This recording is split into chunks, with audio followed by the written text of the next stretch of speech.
बिजली की वोल्टेज बिल्कुल ज़ीरो है। महकमा पीडीडी को कई बार यहाँ से रेजोल्यूशन दिए गए और कई बार बताया गया कि हमें बिजली दे दो, हमारे बच्चे पढ़ नहीं सकते हैं, बुज़ुर्ग अंधेरे में उठ नहीं सकते हैं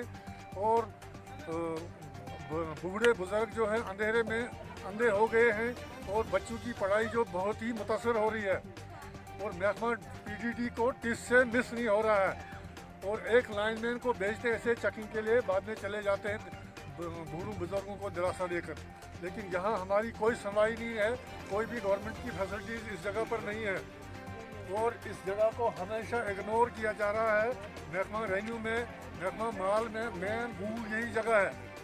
जिसको गूल कहते हैं, मेन गूल यही जगह है और इसको हर फैसिलिटी से इग्नोर किया गया है और 3 साल से हमें बिजली नहीं है। बोल रहे हैं कि ट्रांसफार्मर आ रहा है लेकिन वो पता नहीं कहाँ फंस गया है। मैंने आज यहाँ बिजली के सिलसिले में, बिजली की वोल्टेज के सिलसिले में और ट्रांसफार्मर के सिलसिले में पूरी पब्लिक ने, बूढ़े बच्चे जवान सबू ने धरना दिया है और बाईपास रोड बंद किया गया है और महकमा पीडीडी को और एडमिनिस्ट्रेशन को हम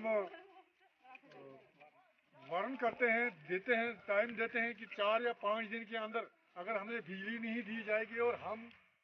सड़क पर बैठ जाएंगे बच्चे और बूढ़े बुजुर्ग लेकर, हमारी ये यहाँ कोई सुनवाई नहीं हो। बिजली वाले खामखा और जानबूझकर इस इलाके को गरीब